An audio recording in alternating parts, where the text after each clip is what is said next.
उपदा महाविद्यालय परिसर में संस्कृत दिवस पालित। संस्कृत विभाग मुख्य द्वारिकानाथ शतपथी सभापतित्व में संस्कृत दिवस बालेश्वर जिला उपदा महाविद्यालय परिसर में महासमारोह पालित हो जाए। मुख्य अतिथि भाव अध्यक्ष मोहन चरण साहू सर्वप्रथमे कोटी ओडियार मौड़मणि जगतरनाथ श्री जगन्नाथ निकट में प्रदीप प्रज्वलन और संस्कृत विभाग छात्र मान वेदध्वनि रे सभा कार्य अयमारंभ होता। सम्मानित अतिथि भाव प्राध्यापक कमलाकांत दास ओडिया विभाग और हरिहर पंडा राजनीति विभाग, सविता महाराणा इतिहास, बानिसा मुदुली ओडिया, प्रवासिनी बेहेरा शिक्षा और रंजिता पड़ाई शिक्षा विभाग प्रमुख प्राध्यापिका तथा कर्मचारी माने अंशग्रहण करी संस्कृतर महत्व और उपकारिता संबंध में निज निजर वक्तव्य उपस्थापन करथिले। महाविद्यालय छात्र नीलकंठ दास और माधुरी बेहेरा सारा राज्य और देश में संस्कृत दिवस पालन करुवा जो केंद्र और राज्य सरकार को कृतज्ञता ज्ञापन करथिले और यह गर्व और गौरवर विषय बोली निजर वक्तव्य उपस्थापन करथिले। अध्यक्ष श्री साहू संस्कृत केवल भाषा नुहे बरं सबु भाषार जननी यथा गम धातुरु गो मातृ शब्दर मदर इत्यादि सृष्टि बोली कही। सभापति श्री शतपथी जन्मर मृत्यु और एंतुड़ीशालू जुई पर्यंत यार आवश्यकता तथा ए सबु प्रकार यथा इतिहास राजनीति विज्ञान अर्थशास्त्र शिक्षा उपनिषद पुराण और धर्मशास्त्र आदि अनेक ज्ञान विज्ञान भव्य भंडार तथा नैतिक मूल्यबोध भरी रही जहाँकि अवर्णनीय बोली कही। सर्वशेष संस्कृत विभाग अन्यतम छात्री भाग्यश्री माहुंत धन्यवाद अर्पण प्रदान करने पर सभा सांग होता। बालेश्वर नरेंद्र प्रसाद बेहरा रिपोर्ट मसीहा न्यूज। आपण मसीहा न्यूज यूट्यूब चैनल को सब्सक्राइब कले कि जदि करना एबे करनियंतु। एहा सह मसीहा न्यूज रो फेसबुक पेज को और ट्विटर को फॉलो करंतु। ता सह मसीहा न्यूज रो ऐप आसीगलानी निज मोबाइल रो प्ले स्टोर रो डाउनलोड करनियंतु। जय जगन्नाथ।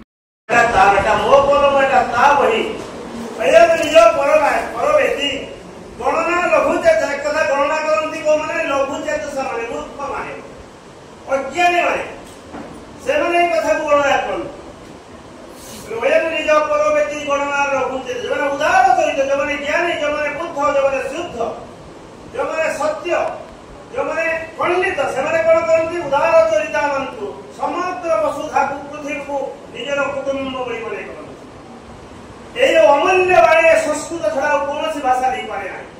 तेणु संस्कृत केवल भाषा नुहे सर्वासु भाषासु जननी जा भाषा संस्कृत भाषा। आपण चिंता करंतु इंग्रजी रे गो गो माने जाउछि जिबा गो गम धातु गो आसी मातृ शब्दर मदे पितृ शब्दर फादे भातृ शब्दर ब्रहे एमती अनेक भाषा सहित सामंजस्य संस्कृति को विश्व प्रायत अधिकांश राष्ट्र पुणे उन्नगुणे अनुकरण करती। अतीतर अनेक नमूना रही प्रमाण रही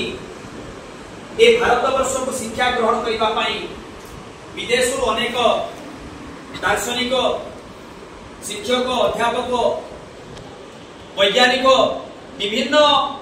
ज्ञानी वर्ग पंडित वर्ग भारतवर्ष को आसी अध्ययन करने। नालंदा विश्वविद्यालय आरंभ कर विभिन्न विश्वविद्यालय छात्र हिसाब से अध्ययन कर भारतवर्षर सभ्यता संस्कृति विषय अवगत हो एवं तार मूल्यवान तथ्य को संग्रह कर निज देश को फेरी जाई जार मूल्यांकन कार्यकारी कर जो संस्कृत दिवस संस्कृत जहाँकि भारतवर्षर आदि भाषा जो संस्कृत को आधार कर अन्य भाषार सृष्टि होती एवं आम भारतवर्ष जिते मूल्यवान ग्रंथ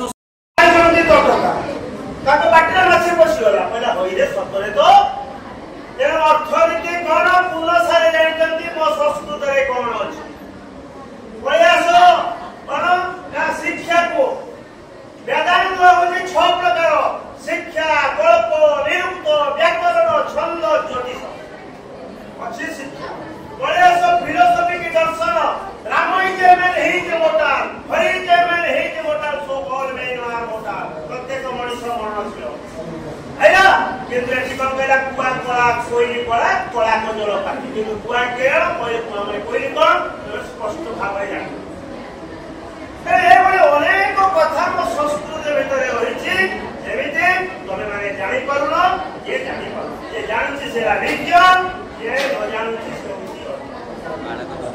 संस्कृत कौन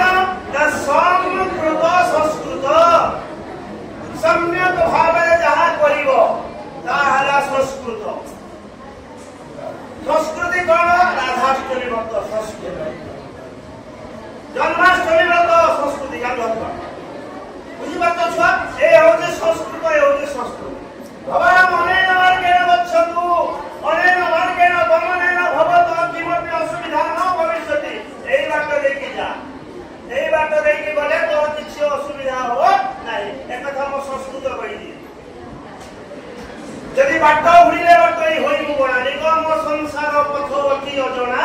बाट हुड़िले बाटई होइबु बणा यदि बाट हुड़ी जीवो ठीक रास्ता न जीवो ताले गणिगण जगह चंडीगढ़ पड़े तेणु संस्कृत कौन कहले एई बाट देखि जा गणिगण जीवो एई नास्तिक माने ईश्वर को विश्वास करन्ति ना जे अविश्वास करन किंतु तुमे भी भाबी लियो जो माने नास्तिक for example I myself standing in front of me A negative person मुरे नास्तिक विश्वास करे नहीं ठाकुर को काठ मुंडिया एक कथा मु विश्वास जते बेले पाइखाना रे बसे जते बेले मो झाड़ा बाहर नहीं हाड़ टूर हुए जते बेले मु मने मने ओ प्रभु मो नेतो बाहरी आ नास्तिक माने केमिति ना विश्वास करते ना एमति विश्वास करो तेणु समस्त ईश्वर को विश्वास करते ये प्रत्यक्ष हो कि परोक्ष रे ये ऊपर देखे हो ना भगवान नहंते किंतु भीतरे मने मने जे कष्ट अनुभव करे हाथ दे कटि जीवो जते पेन हेबो जंत्रणा हेबो सते बेले से निश्चित भाव रे प्रभु को डाकू से साई बाबा को डाकू कि जगन्नाथ को डाकू सारथी बाबा को डाकू कि साई बाबा को डाकू डाकी वही ध्रुव सत्य चिरंतन शाश्वत एथिरे संदेह संशय वैमत्य नाही मु दृढ़ कंठरे घोषणा करी जे हे मोर छात्र बंधु माने तोय माने बहुत संस्कृत रे करने संस्कृत के ना इतिहास अछि राजनीति विज्ञान अछि महाभारत र कथा माने बताओ महाभारत जते बेले दुर्योधन कोन कला जो घर तयारी कला का पय पांडव मनन को पाए प्रेम खटे देले विदुर जे पांडव मन को मारिबो जाइकिन मेसेज दे देला व्हाट्सएप रे फेसबुक रे ए विदुर काहू पांडव माने उडे सुडाव करी पार नमस्कार एपटे दुर्योधन कहते चंचल भुज प्रणित चंद्रकला विघात संसुन्मयानि उज्ज्वलस्य सुदूर ये पटे मने खुशी पन्ना मरि गले पंच पांडव किंतु सेपटे से सुरंग रे के पार आरंभ राजनीति विज्ञान आउ के विज्ञान तार के बेटा जो ये विज्ञान बुझ पर जाना था तेरो अर्थनीति के प्रयास चाणक्य होतंते अर्थनीति से गोपालपुर